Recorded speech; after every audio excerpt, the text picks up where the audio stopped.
Ouais.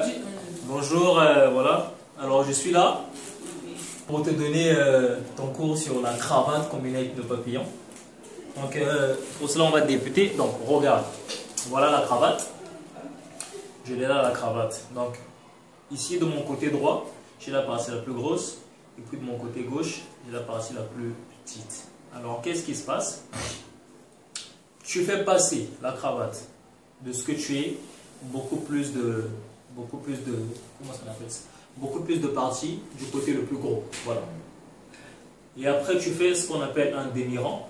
Voilà, tu bloques. Rapproche-toi là. Alors tu bloques. Alors j'ai cette forme là. J'ai cette forme là. Qu'est-ce qui se passe? Je commence à faire ce qu'on appelle un nœud coulant. Je commence à faire ce qu'on appelle un nœud coulant. Alors, je prends la partie la plus grosse que je fais rentrer à l'intérieur du cercle. Je ressors la cravate. Voilà. Et je tire. Voilà. Je tire. Alors, il faut toujours mettre le doigt pour ne pas que ta cravate se desserre. Parce que si elle se desserre, à ce moment-là, elle perd toute sa forme et la beauté en même temps. Alors, donc je dois mettre le doigt. Et maintenant, qu'est-ce qui se passe après? Je prends le côté le plus gros que je fais passer à l'arrière du côté le plus petit. Voilà. Donc, je fais passer par l'arrière et je fais 2 tours. Donc là, je viens de passer une fois et je fais passer pour la deuxième fois. Pour la deuxième fois. Et je fais passer pour la deuxième fois. Ça me donne ça. Voilà, alors là, j'ai ce qu'on appelle un nœud coulant. Et donc, bien sûr, c'est à ce moment-là où tout se joue. Parce qu'à ce moment-là, c'est là où nous allons donc entamer la partie du nœud. Alors, qu'est-ce qui se passe? Je m'arrange à ce que je fasse couler beaucoup plus de fils. Donc, regarde ce qui se passe. Donc, je laisse couler beaucoup plus de fils. Je fais tourner. C'est-à-dire, quand je dimensionne, je dois m'arranger à ce que j'ai au moins 6 cm de part et d'autre de la cravate. La même dimension des deux côtés. Voilà. Voilà. Donc j'ai cette forme là. J'ai cette forme. Voilà, j'ai cette forme. Et alors, à ce moment-là,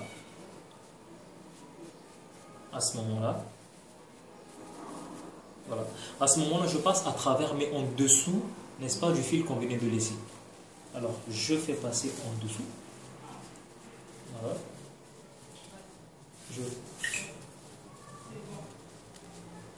Voilà, je fais passer en dessous. Et après, je ressors la cravate. Donc, je fais rentrer la cravate par le demi-rang qu'on venait de faire. Voilà.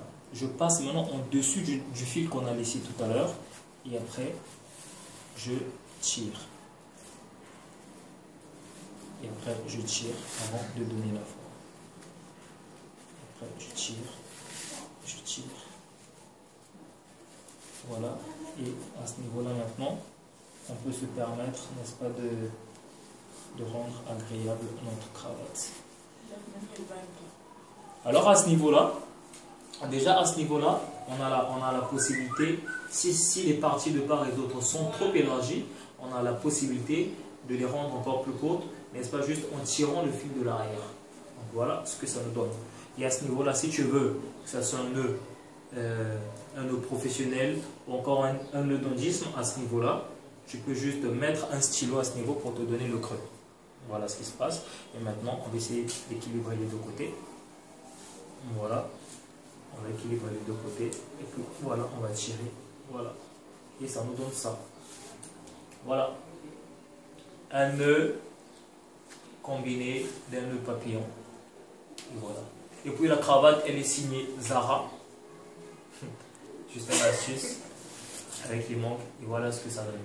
Alors voilà donc ton cours pour aujourd'hui. Ce que tu vas faire, c'est d'abord apprendre ce qu'on appelle un nœud coulant. Et suite à cela, tu vas me renvoyer la vidéo sur Facebook. Je vais essayer de voir ton évolution. Et de fur et à mesure, c'est comme ça qu'on va procéder. Bye bye, à la prochaine leçon. Bisalam Sini.